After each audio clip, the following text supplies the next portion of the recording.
Tout d'abord, je voudrais commencer par remercier Monsieur le maire, Momar Sokhna Diop, d'avoir bien voulu nous accueillir ici dans la salle de délibération de sa commune. Je me félicite aussi de la présence massive des forces vives de cette commune. Nous avons discuté avec lui-même en présence des chefs de village, des imams, du conseil municipal, de tous les conseils presque étaient là, le président du conseil départemental, l'honorable député Souleymane Ndoye. Pour répondre à votre question, la particularité du pôle urbain du Lac Rose, si Diamniadio c'est la ville dense avec des activités diverses liées à l'industrie manufacturière, la logistique, l'enseignement supérieur, tout ce qui est lié aussi à l'industrie événementielle, une ville donc dense, une métropole qui va aider Dakar un peu à se repositionner sur l'échiquier international sur beaucoup de plans. La ville, le pôle urbain du Lac Rose, sera une ville complémentaire à Diamniadio avec des fonctionnalités centrées sur le tourisme, le résidentiel haut de gamme, aussi l'agriculture, le développement de l'agriculture, de l'agro-industrie. Il y a des préoccupations foncières concernant les villages et les espaces agricoles. Quel est le sort qui sera réservé à toutes ces préoccupations foncières?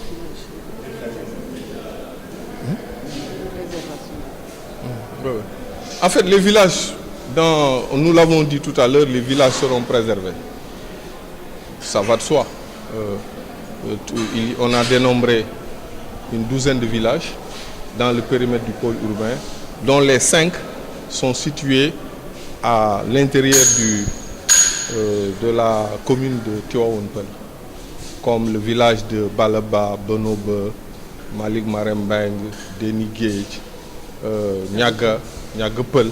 Nous avons Niaga Wolof qui est en dehors du périmètre, mais qui va bénéficier des équipements des périmètres Wayembab. Ces villages seront préservés. Mieux,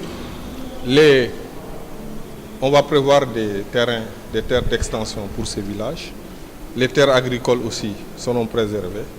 Et en ce qui concerne le noyau urbain de ces villages, on procédera à une opération de restructuration. Mettre en place les manques, les villages. Nous avons aussi cette particularité. Nous avons ici quelquefois des villages centenaires, même bicentenaires. Donc ces villages, je vous l'ai dit, seront préservés. Et on va prévoir, au-delà même de ce que je viens vous dire, d'autres équipements. Et l'autoroute autocotière qui, aujourd'hui, Tivaouane Peulh, va se prolonger jusqu'à Saint-Louis, va desservir l'ensemble de ces villages.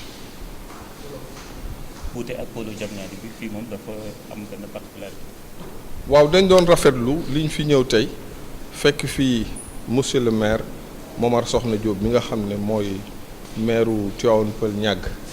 Pôle urbain du Lac Rose dafa nekk pôle boo xam ne li ci ëpp ci commune am la bokk, ci commune donc Tivaouane Peulh la bokk.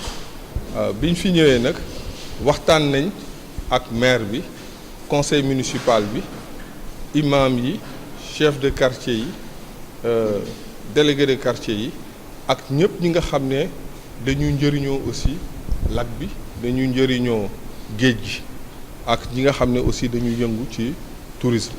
Pôle bi nag mook pôle urbain du Diamniadio li leen wutale c'est que Diamniadio lépp loo xam ne ay ministères, lépp loo xam ne également ay industrie, ay usines, lépp loo xam ne dañ fay jàngale ay université, ay hôpitaux yu mag foofu lañ koy defee. Mais fii li ñuy gën a def fii mooy tourisme ak li ñuy woowee habitat aussi résidentiel, c'est-à-dire que li nga xam ne mën na habitat boo xam ne mën na nekk ci wetu géej gi ak lépp mbay mi ak loo xam ne aussi usines yi nga xam ne mën na ànd ak mbay mi. Bi ñëwee aussi fekk nañ fi ci lac bi ñi nga xam ne dañuy njëriñoo exploiter xorom bi fi nekk dañ leen jàppale pour que exploitation boobu mu gën leen indil koom-koom.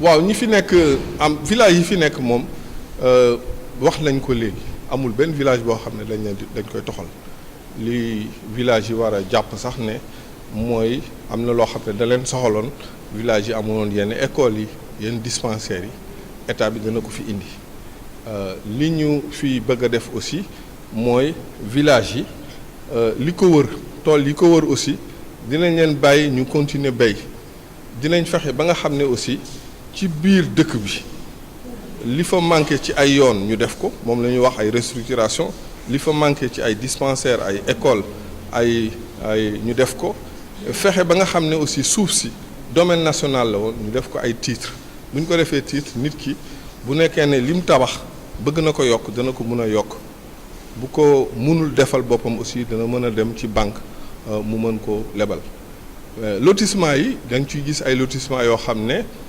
jaar na ci maire bi jaar na ci sous-préfet bi yooyu dinañ ci waxtaan ak maire bi yi ngi ci xamoon ne ay délibération la woon dinañ fexe ba nga xam ne dañ ciy def bail mais lenn moom mooy il faut que ñu defar plan comme defar nañ plan bi liñ ci war a jubbanti dañ koy jubbanti liñ ci war a xoolaat bu baax dañ koy xoolaat mais lépp balaa ñu ci jël yenn ndogal yi dinañ fexe ba nga xam ne waxtaan ci maire bi ak autorité administrative yi fi nekk.